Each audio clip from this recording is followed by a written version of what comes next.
அனைவருக்கும் கணித வணக்கம்.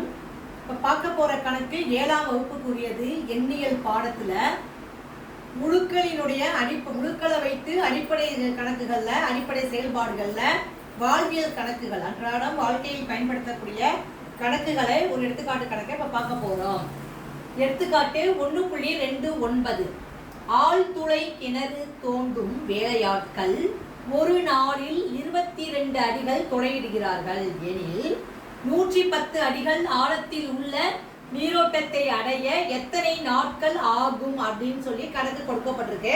இது முழுக்கல்ல கணித அடிப்படை செயல்பாடை பயன்படுத்தி இந்த கணக்கை என்ன செய்ய போறோம், கணித அடிப்படை செயல்பாடுல எந்த இதை கூட்டலா, கழித்தலா, பெருக்கலா, வகுத்தலாங்கிறத பார்க்க போறோம். இப்ப பாருங்க, ஆழ்துளை கிணறும் தோண்டும் வேலையாட்கள் ஒரு நாளில் 22 அடிகள். ஆழ்துளை அப்படின்னாவே அது இருந்து மைனஸ். அதே மாதிரி 110 அடிகள் ஆழம். ஆழம் அப்படின்னாலும் அதுவும் மைனஸ் தான். அப்ப அது நீரோட்டத்தை அடைய எத்தனை நாட்கள் ஆகும் அப்படின்னு சொல்லி கொடுத்துருக்காங்க. இப்ப பாருங்க, ஒரு நாளில் துளையிடும் அளவு எத்தனை அளவு? -22 அடிகள். ஒரு நாளைக்கு அவங்க துளையிடுற அளவுகள் எவ்வளவு? -22 அடிகள்.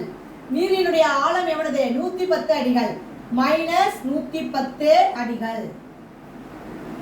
அதாவது ஆழம் அப்படின்னா அது மைனஸ், குறைமுழுல வந்துடும். தேவையான நாட்கள் எத்தனை அப்படின்னு சொல்லி கேட்டிருக்காங்க. அப்ப நம்ம என்ன செய்வோம்? தேவையான நாட்கள் அப்படின்னா -22 வகுத்தல்.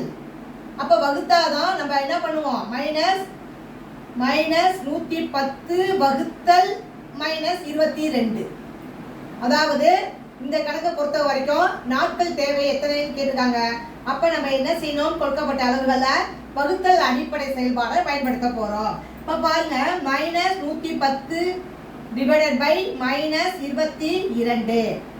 இப்ப பாத்தீங்கன்னா மைனஸையும் வகுத்தோம்னா என்ன வந்துடும்? பிளஸ் வந்துடும்.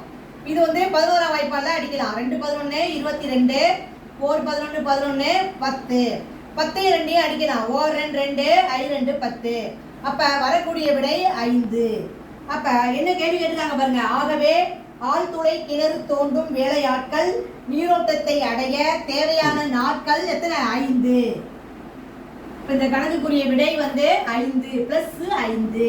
என்ன செஞ்சிருக்கோம்? அடிப்படை செயல்பாடுல வகுத்தல் செயல்பாடை பயன்படுத்தி இந்த கணக்குக்குரிய விடையை கண்டுபிடிச்சிருக்கிறோம்.